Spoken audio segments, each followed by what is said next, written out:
Hello and welcome back to Bodyweight Calisthenics Home, the YouTube channel dedicated to my personal bodyweight calisthenics transformation.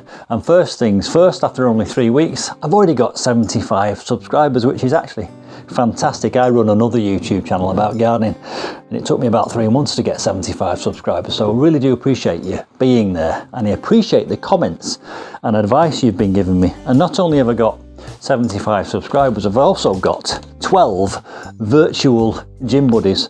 Those are the names of the people who have commented and given me some great advice and some counselling in the comments below the videos that I've already posted. So those names are now going up on this wall here in my gym, and they will motivate me and spur me on. So thank you for being there. Thank you for the advice you've already given me. And I'm going to share some of that advice in this video. Whilst you watch my workout on the right hand side of your screen, I'm going to share some of the learning points and the observations from the first 3 weeks of my bodyweight calisthenics journey. And there's a lot on that piece of paper, so I'm going to whistle through them because I don't want to bore you to tears, but some really fantastic information in this. And of course, if you've got anything you want to add, please do comment in the box below this video. And if you want to join me and track my progress on this bodyweight calisthenics journey, then of course do subscribe, add your name to the list and hit the notifications bell so that you find out about my progress. Now, I'm 55 years old and I'm quite late to the party in terms of resistance exercises, so there's a lot for me to learn, and a lot of this learning has come from those people who've commented below my video, so thank you once again. The first learning point I'm going to share with you is that I asked whether I should do cardio. I've always done quite a bit of cardio, but does cardio and muscle building work together? So I've been advised really to do some, but restrict it, because too much cardio can be counterproductive. And I know that's about building muscle and burning calories. You know, they don't always work alongside each other. So that's the first point, is to do some cardio, but not too much. So I'm going to restrict it. The observation is how encouraging and motivational these people and the comments and having the YouTube channel has been for me, because it's held me to account in a way and it's kept me on track. And also the information I'm getting from people, thank you once again, is making sure that I know that I'm in the right direction, and that's giving me confidence to carry on. So that's one thing. And one thing I have learnt, again on the learning points, tendons. It's something that I'd completely overlooked. Of course, your muscles need time to recover and build back, but your tendons also need time to build strength, and I hadn't even thought of that. And that's particularly important for me at 55 years old. And when I look back over the last 3 weeks of workouts, I was taking some time to make a recovery. And now, in hindsight, I think that's probably more to do with my tendons than my muscles. So thank you for that point. An observation. It's Christmas time, but I think this would probably apply at any time of year. It's so easy to be pulled off track and get distracted. Not only from the workout routine, but also from the diet routine, because so much of this journey, it's become apparent to me, is about diet and protein, not just the workout. So it's going to take quite a lot of focus and solution-focused attitude to make sure that I stay working out and I stay focused on the diet.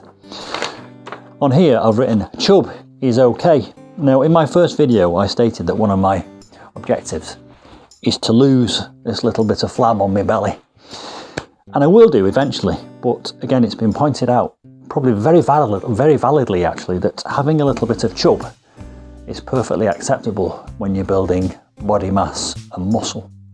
And it's probably too much to ask to try and lose the chub, the flab, and build the muscle at the same time, because you're always trying to find this balance between having a small calorie surplus, a high protein diet, and building muscle, and you want to be putting weight on in a sense, not losing weight. So I've taken that on board, and I'm going to live with the flab until I've built the muscle, and then I'll work out a way of getting rid of it. I think they call it cutting, don't they? The observation now at protein. Now, I added up all the protein that I get generally on a daily basis, and it comes to about 100 grams. And I think I learned somewhere that I need a gram for every pound, so I need 170 grams. So I'm going to have to do some focusing and some learning and put a lot of attention into getting that protein.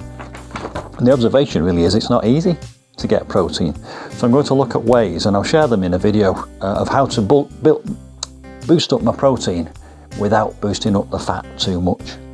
So protein and diet, equally important to the workout. One thing that one person said, bulk cooking. Buy a lot of protein, buy a lot of meat at the weekend, do a load of meals and then freeze them. I think that's a brilliant idea, because it would be a lot of work to do all that cooking so many times throughout the week. So doing it all once and then freezing it, I thought was a great idea. And then you can just kind of pull them out of the freezer, defrost them in the microwave, heat them up and eat them. But the observation on that is diet planning is important. Now, some comments came back about my routine.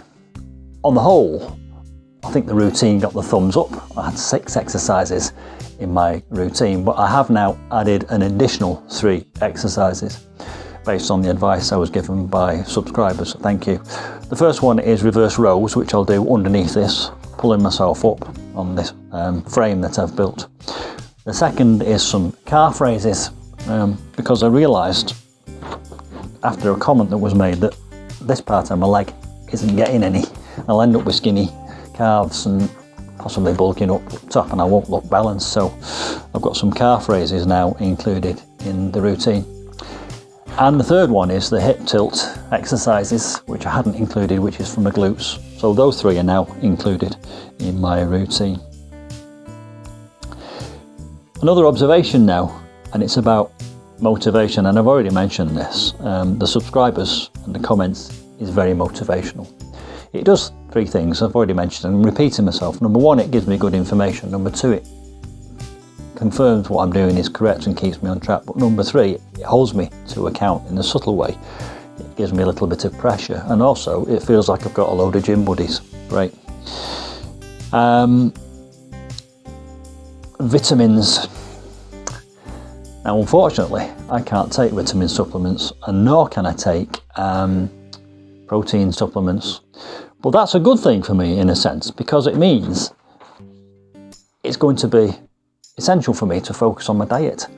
And I have noticed that you kind of become an amateur nutritionist when you get really into this. And somebody said to me the other day, when did you last have 5 a day, 5 fruit or veg? And I can't actually remember when I last had 5 a day. So having this focus on my diet will probably bring about an increase in the vitamins that I take on board. I also noticed in my diet that I'm eating far too much sugar. So that's going to be helpful as well, to cut down on the amount of sugar I have. I believe that sugar leads to inflammation, or can do.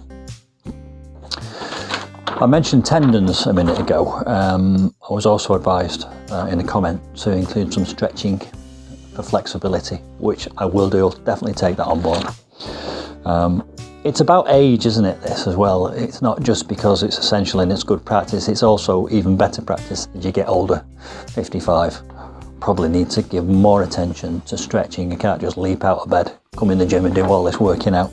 Warming up, warming down, stretching in between, probably on rest days for flexibility. I've also changed the order of my routine. A really good point came through. I was doing my shoulder raises at the end, and by that stage I was fatigued, so I've put them at the beginning. I do them first, and everything else which is slightly easier I can do to failure. Whereas when I was doing the shoulder raises at the end, I couldn't do my shoulder raises because I was already too fatigued.